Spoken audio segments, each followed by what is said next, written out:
तो देखिए, छठ पर्व एक बार फिर से आ गया है, लेकिन दिल्ली के अंदर जो छठ होती है उसमें बहुत जबरदस्त तरीके से राजनीति होती है। और भारतीय जनता पार्टी हो, आम आदमी पार्टी हो, लेकिन हमने जब जनता से बात की तो जनता बहुत रुष्ट है। हमारे साथ मनोज तिवारी जी हैं, इस उत्तरी दिल्ली के, पूर्वी उत्तरी दिल्ली के सांसद हैं, यहाँ के अध्यक्ष रह चुके हैं, भारतीय जनता पार्टी के स्टार प्रचारक हैं। लेकिन यहाँ पर जब हम लोगों ने बात की लोगों से तो बड़े नाराज थे, कहे सब कुछ सरकार को नौटंकी छठ पे ही करनी रहती है, बाकी के त्योहारों में तो नहीं करने देते। नदी सामने बह रही है और 50 मीटर दूर कृत्रिम घाट बनाए जा रहे हैं। ये तो बहुत सही बात कहा लोगों ने। देखिए, ये आप जरा एक बार दिखा दीजिएगा, पीछे की तरफ का एक बार ये दिखाइए। जरा एक बार बोट उधर घुमाना, तो एक बार उधर घुमाना बोट। आपको मैं दिखाता हूँ, ये है वजीराबाद बैराज, ठीक है। इस वजीराबाद बैराज के बाद यमुना जी की स्थिति खराब है, लेकिन वजीराबाद बैराज तक, इस वजीराबाद बैराज के ऊपर जो ये जल का समुद्र देख रहे हैं, जल सागर, ये जल सागर इतना निर्मल है, इतना पावन है, ये हरियाणा से आ रहा है। इसलिए हिमांशु जी में टाइम्स नाउ बोट जा रही है उस तरफ हरियाणा है। हाँ, जिधर बोट जा रही है उधर हरियाणा है, और जिस तरफ बैराज है उस तरफ दिल्ली। और मैं आपके कैमरामैन को दिखाऊंगा, ये पानी दिखाइए, अंकित दिखाइए। देखिए, ये देखिए, ये पानी देखिए, इसकी कलकल छलछल धारा। आप हाथों में ले रहे हैं, लोग तो उतरने के लिए तैयार नहीं है। अरे वाह, ये तो आपने चेहरे पे लगा लिया, चेहरे पे लगा लिया आपने। अरे ये आप भी लगा लो। ये देखिए, आपको कुछ खराब लगा? कैसा लगा? नहीं, मुझे तो ठीक लग रहा है। कुछ बदबू है? नहीं, बिल्कुल बदबू भी नहीं है। हाँ, हम इसको पी जाते हैं, इतना साफ पानी, इतना कभी हमने अपने जीवन में यमुना का पानी नहीं लगाया, क्योंकि हमें डर लगता है। तो भाई मेरे, आप ये देखिए, ये जल देखिए, ये जल देखिए, एक एक रेखा दिखती है, इतनी शुद्ध पानी। इसको क्यों बैन कर रहे हो? इस नदी के किनारे गड्ढा खोदने की क्या जरूरत है? ये तो बल्कि नदी के किनारे जो छोटा मोटा गंदगी होगा उसको भी छठ के व्रती साफ कर देंगे। माफ करिएगा, मैंने पानी आपको बिना पूछे लगा दिया। आपको अच्छा लग रहा है कि नहीं? हाँ, मुझे ऐसा नहीं लग रहा कि कुछ गड़बड़ है। आपने तो खुद भी लगाया, और कितना अच्छा सुकून लग रहा है। मेरा यही कहना है, समझिए, दिल्ली में यमुना जी दो पार्ट में है। वजीराबाद बैराज के बाद की यमुना जी जो कालिंदी कुंज से तक टच होती हैं, जिनके झाग को देख करके जो भयावह स्थिति है, हर साल आप जाते हैं वहां पर। भगवान न करे वैसी किसी नदी को ऐसा रूप देखना पड़े। अरविंद केजरीवाल जी, छठ को बैन करना निदान नहीं है, नदी का स्वच्छता निदान है। लेकिन उसी नदी का एक पार्ट एकदम स्वच्छ है, हम लोग उसमें नहा रहे हैं, पानी पी रहे हैं, उसको क्यों बैन कर रहे हैं?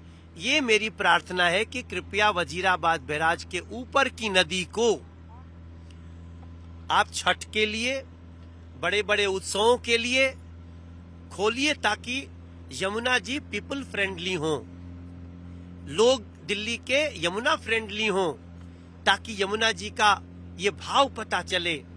और इसके लिए मैं प्रार्थना करता हूं, उसकी शुरुआत अभी, आज 15 तारीख है, 19 को पहला अर्घ है, 16 तारीख को मीटिंग हो और कहा जाए कि वजीराबाद बैराज के ऊपर की जो यमुना जी हैं उस पर छठ व्रतियों को आने की छूट होनी चाहिए।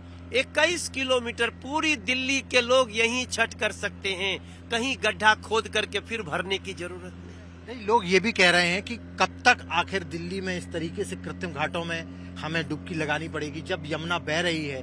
आपको क्या लगता है कि कब तक? क्योंकि हर साल अरविंद केजरीवाल तो बोलते हैं कि यमुना साफ करेंगे, और मुझे लगता है कि यमुना की सफाई में 10-20 हजार करोड़ रुपए तो अभी तक खर्च हो भी गए होंगे, लेकिन यमुना तो जो 25 किलोमीटर 23 किलोमीटर की, वो तो नाले के पानी की तरह है, आप बोल रहे हैं। और बताइए कितना खर्च बचेगा?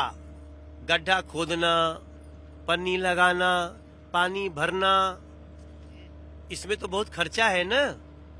और जो कृत्रिम यमुना जी हैं, जो साफ यमुना जी हैं, यहाँ पे परमिशन देने का विचार तुरंत लाना चाहिए।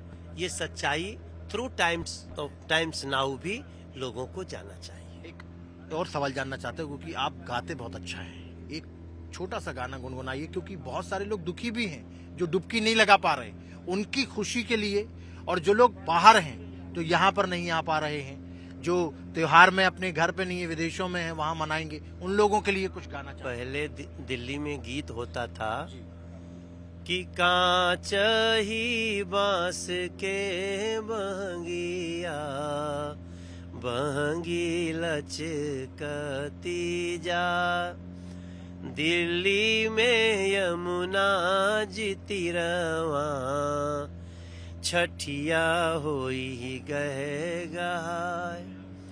अब आज दिल्ली क्या गा रही है कि कैसे करी छठ के बरतिया, नदिया तार से घेरा, छठी मैया हो कस। अभी देखो 4 दिन पहले पानी बरसा न, वो सूर्य भगवान वरुण को कह के करवा लेते हैं, वरना जो लोकल स्थिति है वो तो देखिए फिर से बढ़ गया। प्रदूषण बहुत, देखिए पानी की गंदगी के प्रदूषण की तो बात है, लेकिन दिल्ली में तो सांसों में प्रदूषण है। 2-3 दिन तो आपकी भी तबीयत खराब थी सुनने में आया। ये प्रदूषण खत्म करने के लिए ही छठ त्योहार होता है।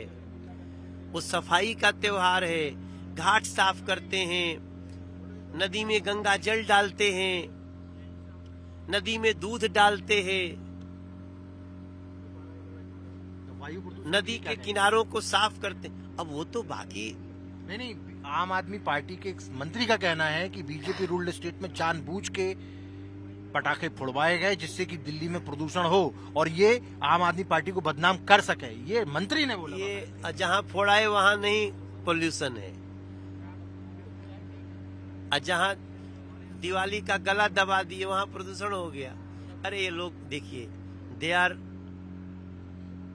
मेंटली बैंकरप्ट, ये लोग मानसिक दिवालिया हो चुके हैं।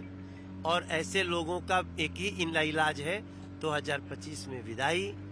छठ मैया कृपा करें, 2025 के फरवरी में बीजेपी की सरकार बनेगी, दिल्ली के लोगों के आशीर्वाद से बने, और 2025 का छठ और दिवाली आप देखिएगा कैसा दिल्ली मनाती है। बहुत बहुत धन्यवाद हमारे साथ बातचीत करने के लिए। इसी यहाँ पर मनोज तिवारी थे। और ये देखिए, ये जो सामने की तरफ नदी है, यही वो यमुना है जिसको उन्होंने हाथ में लिया, मनोज जी ने अपने हाथ में लिया। देखिए, हम भी एक बार अपने दर्शकों को दिखाते हैं कि ये देखिए, ये हम भी अपने हाथ में ले रहे हैं, ये देखिए। और उन्होंने हमारे चेहरे पर भी जल लगाया, हम भी लगाते हैं। यहाँ बिल्कुल साफ है। और वजीराबाद के उस तरफ 23 किलोमीटर की जो यमुना है वो इतनी गंदी है कि यदि उसमें एक उंगली डाल देंगे तो आपको त्वचीय रोग हो सकते हैं, इतनी भयानक रोग हो सकते हैं कि आप कल्पना नहीं कर सकते। इस तरीके की यमुना की स्थिति है। तो अब देखने वाली बात यह है कि आखिर वो दिन कब आएगा जब दिल्ली के हर घाट में, हर जगह पर यमुना इतनी ही निर्मल और स्वच्छ होंगी और ये नदी में ही लोग छठ पर्व मना पाएंगे। लोग इस बात का इंतजार कर रहे हैं। बीजेपी सांसद मनोज तिवारी ने सीधे तौर पर कहा कि फरवरी 2025 में जैसे ही भारतीय जनता पार्टी की सरकार बनाएगी, उसके बाद में छठ और दिवाली किस तरीके से दिल्ली में होती है, ग्रीन पटाखों के साथ और पूरी स्वच्छता के साथ, वो भारतीय जनता पार्टी दिखाएगी। अब देखने वाली बात है कि क्या ऐसा होता है 2025 में भारतीय जनता पार्टी की सरकार बनती है या नहीं बनती है।